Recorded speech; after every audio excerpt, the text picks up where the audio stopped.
Alrighty, ladies and gentlemen, it's your boy SCGRANT here, and I'm back with part 3 of my overall saga of BEASTARS. Well, pretty much me reviewing the series, since I've already reviewed the first 2 seasons long ago, and last year I've already took a look at the final season's first 12 episodes. This is more of well, it's pretty much how it is. It's essentially a way to finally conclude the series as a whole, as I never thought I would actually reach this point. But let's cut to the chase on this one, because I got a lot to talk about. Well, I'll give you some of the highlights of what I've noticed throughout each episode. Most notably for this video, it'll be episodes 13 to 18. So let's do this. Episode 13 is what you expected. Well, your boy Legoshi was drowning in the ocean, and he had to find a way out. And the way he did it was simply use that ocean language from SCGRANT, and was able to be rescued, almost eaten by a shark. Like, he almost got eaten by a shark, but he had to use that ocean language call to basically, make sure you don't get eaten, and made his way back to shore. And he had to get some medicine because, he'd been to the ocean too far and just really died, man, bro. Legoshi's not having a day. He even come across Seven once again, and things got awkward when Louis was literally at his door. And yeah, let's say you'll have to watch it for yourself, because it just got awkward fast, bro, between those two. But it all comes down to one thing. Yes, Legoshi did end up meeting Melon again. When he told Louis about this, Louis freaks out, but Legoshi finally came to the realization Melon is an evil bastard and needs to be put down. So pretty much it all ties in there. But the real shocker is what happened back at Howard University. Haru was basically working on her plans as usual. Heard a thud outside, went to investigate, only to find her professor, who was named Doran, was killed. Oh, trust me, that professor will become important later, because trust me, to part of someone's backstory, you'll thank me later. Anyway, that's all I have for episode 13. Episode 14, it continues. And yeah. Let's just say Legoshi is back to work after his little sick day, and pretty much had to go, pick up some bowls, only to find the owner had fallen found his butt because he tried to get a butterfly. Okay, more hijinks ensues. Okay, then Legoshi later goes back to the restaurant, and his boss tells him that, yo, you gotta wash your butt off, man, because you were sick leave, bro. Can't have you slacking off, bro. And then have him deliver some orders. But he tells him that he has to order specific ones because one of the orders contains onions, and canines don't eat onions. Well, that'll get important later. Anyway, that's all for that part. But we gotta go back to Sheraton High Academy, because it turns out that your boys, yes, Bill and Ellis is pretty much running the things now, and they're trying to get a script for the next play going by getting approved by the principal. And let's just say, things have not been easy, as even the best of drama club are eavesdropping on the whole conversation. But once again, things are not looking good for drama club ever since most of the seniors are left, and even Legoshi's gone, man. Once again, things have been easy for pretty much our drama club members. Anyway, what else do we have? Because once again, yeah.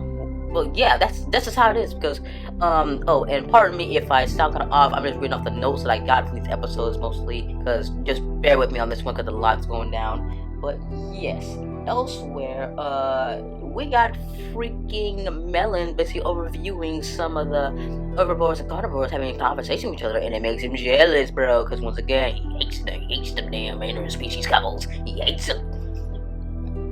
But again, back to Bill, back to the drama club again. This time, we're talking about who was going to be the co-stars for the play, and they wanted Peanut back. They said he quit the club, but Bill said, we gotta convince him to come back, so he appointed Juno to do it, but Juno hates his guts because he's racist. So, yeah, they said that, Bill said, yeah, Juno, you're in charge of this now, so pretty much this is a bum-ass thing. Once again, hijinks ensues, and it gets even more awkward.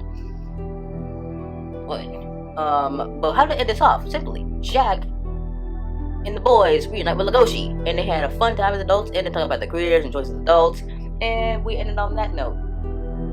Or so we thought. Yeah, jump to episode 15. It gets wild. Anyway, here's what I thought about it. The fact that Jack had an onion in his backpack, meaning, oh no. Because once again, I recall back to what Legoshi's boss said, chaos can't eat onions. I was expecting of this. Once again, Jack came from the room, but then it gets intense real quick. Because once again, it turns out Jack's new advanced classes aren't doing him any favors, bro. Physically and mentally, bro. It's not really to the point that he really pulls out that steel, goes show the onion like, what you doing this onion, bro? And then Jack just straight up pulls out a butter knife and starts cutting the onion, like he just goes He just loses it, crashes out, bro. The point that he was going to eat the onion, Legoshi tell him stop. Chaos can't die from onions. He tried to tell him to spit that shit out, but in there he threw it up because once again, that was a very intense moment for me. I did not want to deal with that, man. It was crazy. But it gets even more crazy that it gets more crazy because Yaya, you know, our own current B-star, is basically visiting Dash. Yeah, the same guy who was pretty big poopster, who putting in that manga stuff. Basically, he gave him a tip of some of that tea, some of that liquid. Turns out it has an effect on him, but Dash said that, odd, it's supposed to affect carnivores, not herbivores. So, are you gonna make it breathe? And what makes you say that? I don't know, because once again, mystery. Yes. Also, as for Jack and Legoshi, they patched things up. They're good, bro. Because once again, he told them, yo, we may be besties, bro, but we gotta grow old, man. Don't die on me, man. Because once again, we are both bearing characters. We cannot do this besides. Jackie, you're voiced by Ben Dixon. We cannot let that slide, bro. That's how it is, man. But anyway, what else could happen once again? Oh boy. Let's see. Yaya confronts Legoshi about Melon's whereabouts. Yeah, Legoshi admits that he couldn't find him, but lost the mask too, and he even admits that he's afraid of him, of what it would come. He'll be turned into Melon too, but then the biggest shocker comes, and I'm being real with you. It's what happened between Haru and Legoshi when, you know, the trains were gonna come in for the night. She asked Legoshi to stay with him at the hotel.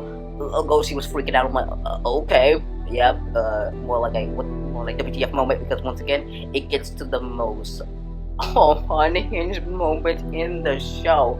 She literally like, okay, man, like, and once again, Haru goes off on him, like how their relationship's not getting anywhere, not to get to the next level enough.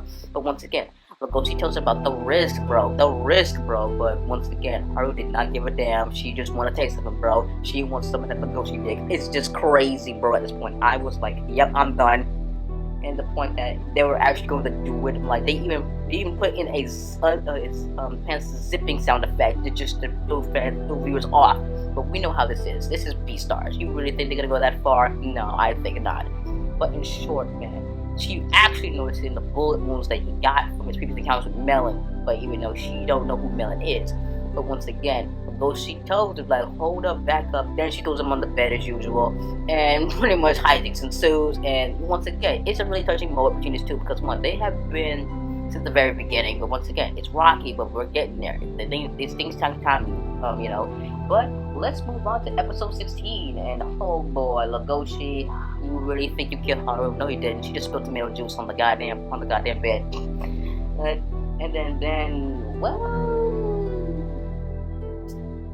that's just weird, because basically Legoshi told Haru that he thought he killed her and it was all a nightmare. Once again, that shadowy figure from the first season came back, and once again Legoshi's trying to fight that demon in him. But nah, man, he was not gonna let that fly. Also, breakfast ensues, and then let's just hop back to the Shishigumi for a second, because we have to deal with them now. Because basically, their morning Kino, who was actually a character from episodes ago, he's dead, right? And then, well, oh boy.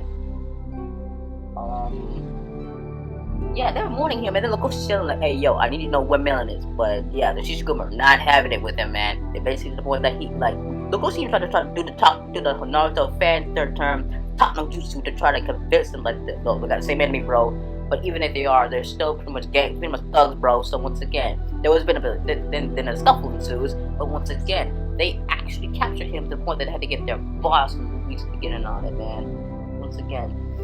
Yeah, I think they had to call Louis about it. But another thing that we cut back to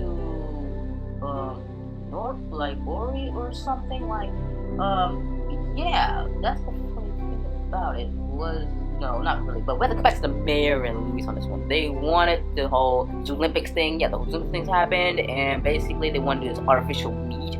So basically, it's fake meat. They want that fake meat to basically boost up the average. I'm like, something's odd and fishy, but there's so much going on here, bro. We even got to episode 17 and 18. There's so much going on here at this point. There's so much going on. But I can tell you, I'll give you a snippet, bro. Episode 17 is about general practicing for the play and stuff. We got the turf wars for the upcoming from the black market about to go up between the 4 factions. Yes, between the Komodos, foxes, lions, and cheetahs, bro. And then we go to episode 18. There's just so much more going on, guys. I'm gonna be real with you. So much happened between episode 13 and 18 that I'm gonna have to may have to resort to even more deep dives later on. But trust me, guys, I did not expect a lot out of it. But without further ado, that's all I have for part 3 of my BEASTARS final season review saga. Anyway, I will see you all in the next one. Take care.